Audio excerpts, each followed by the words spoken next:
Supreme নির্দেশে এবং মুখ্যমন্ত্রীর পূর্ব প্রতিশ্রুতি অনুযায়ী প্রকাশিত হল স্কুল শিক্ষা দপ্তরের বিজ্ঞপ্তি।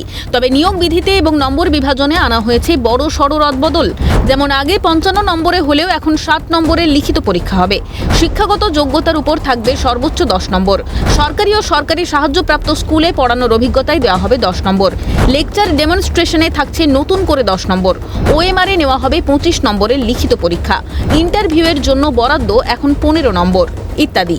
আর এই রদবদল নিয়ে মুখ খুলেছেন বাংলার আইনজীবী মহল। নতুন নিয়ম করে যদি সব পাল্টে দিতে চান তাহলে বুঝতে হবে ওদের উদ্দেশ্যটা খুব সৎ নয়। এ প্রসঙ্গে রাজ্য সরকারকে নিশানা আইনজীবী বিকাশ রঞ্জন ভট্টাচার্যের।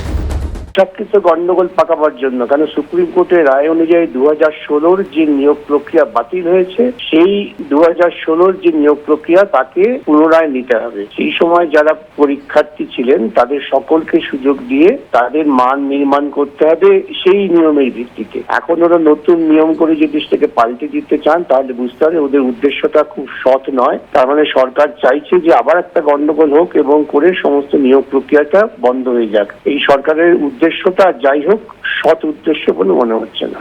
এই প্রসঙ্গে আইনজীবী ফিরদৌস শামীম একাধিক ফাঁকফোকর প্রসঙ্গে মন্তব্য করেছেন।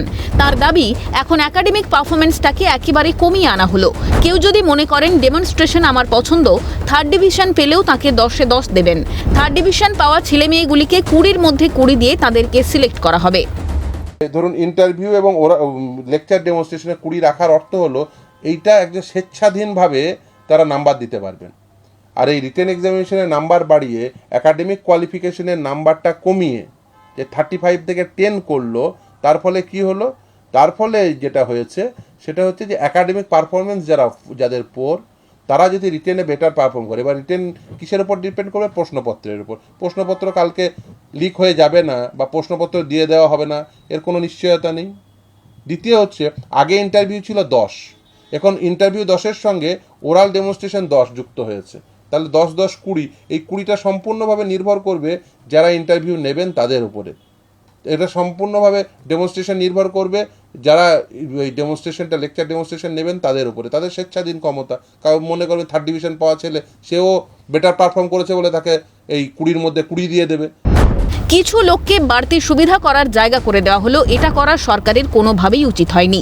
এ প্রসঙ্গে মত আইনজীবী বিক্রম বন্দ্যোপাধ্যায়ের। সিলেকশন প্রসেস মানে 2016 সালে সিলেকশন প্রসেসকে গভর্ন করবে বা যারা ক্যান্ডিডেট তাদেরকে গভর্ন করবে, এটা রেট্রোস্পেক্টিভ এফেক্ট হয়ে যাচ্ছে এই রুলটা, যেটা হতে পারে না, এটা হওয়াটা উচিত না।